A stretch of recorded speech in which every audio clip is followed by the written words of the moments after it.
Kasih murni dalam mendidik anak itu juga sami mahwat. Kasih murni itu tidak bisa kita pikirkan, ya. Dia itu munculnya spontan dari orang yang betul-betul tekun menyelami keheningan. Ya. Anda tidak mungkin bisa bertindak dengan kasih murni kalau Anda tidak hening, kalau Anda tidak terhubung ke sini. Ya. Nah, lalu apa ekspresi dari orang yang punya kasih murni dalam konteks relasi orang tua dan anak?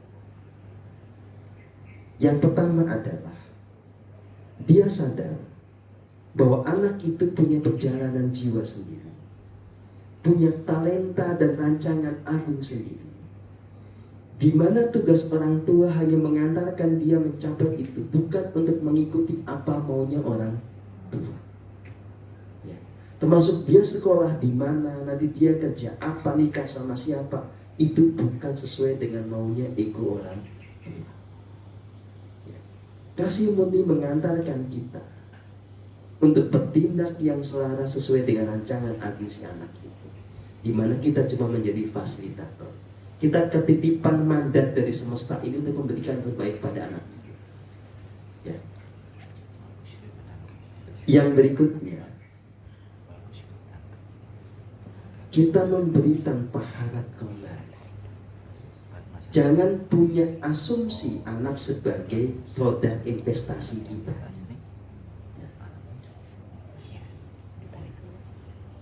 Nalarnya begini, kita itu mendidik anak supaya dia bertumbuh berkembang menjadi diri yang terbaik, tetapi bukan menjadi aset ekonomi dengan bayangan nanti kalau kita udah pensiun, ya, anak yang dan ini balik membiayai kita. Enggak begitu, bukan begitu. Ya. Jadi secara naturalnya anak memang akan punya kecenderungan begitu. Itu lumrah. Kasih murni dia pada orang tua akan mengejauh Anda seperti itu, tapi itu nggak boleh jadi tujuan kita. Kita yang bersiap-siap untuk hidup dengan kekuatan kita sendiri sampai detik akhir nafas kita. Nah, ini pula yang saya jawabkan kepada mereka yang bertanya. Saya sebetulnya tidak ada gerak untuk berumah tangga, ya.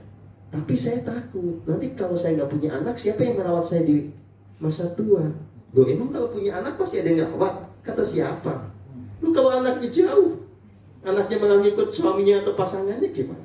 Ini kagak bisa juga kan? Nggak ada urusannya. Ya. Jadi siapapun juga mau nikah nggak nikah, ya harus siap dengan kehidupan sendirian. Dan itu nggak usah dipikirin, karena pada akhirnya kalau karma kita itu baik, pasti ada yang ngerawat siapapun itu kan? Itu iyalah. Dan kalau kita dalam pencerahan sejati, itu tidak ada yang namanya kita sakit di masa tua. Kalau mati aja tanpa penderitaan, itu bisa. Ya. Jadi kita ini kan pasti tua, tapi nggak pasti sakit. Saya ulang ya, kita semua ini pasti tua, maksudnya usianya nambah.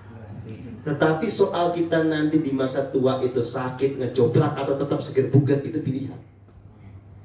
Ya.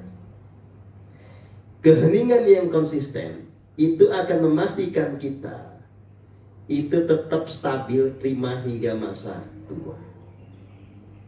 Bagaimana itu bisa terjadi? Ya bisa lah. Transformasi pada jiwa itu akan menciptakan transformasi pada lapisan-lapisan tubuh yang membungkus jiwa, termasuk tubuh fisik. Transformasi jiwa itu akan memicu transformasi pada sel dan semua organ. Ya. Makanya jangan heran kalau ketemu orang yang meditasinya serius, itu makin lama ketemu bukannya makin tua, dia makin muda. Itu gimana coba? Ya. Contohnya inilah, masa itu. Ya. Ini fakta gitu. Jadi siapapun juga jangan takut menghadapi masa tua, karena rasa takut tidak berguna apa-apa. Ya. Tapi hadapilah masa tua itu dengan persiapan yang tepat. Dengan apa? Ya keheningan itu tadi. Konsisten menata tubuh ini Supaya kalaupun nanti tubuh ini tua, dia jadi barang antik gitu, istimewa. Bukan jadi rongsokan. Iya kan?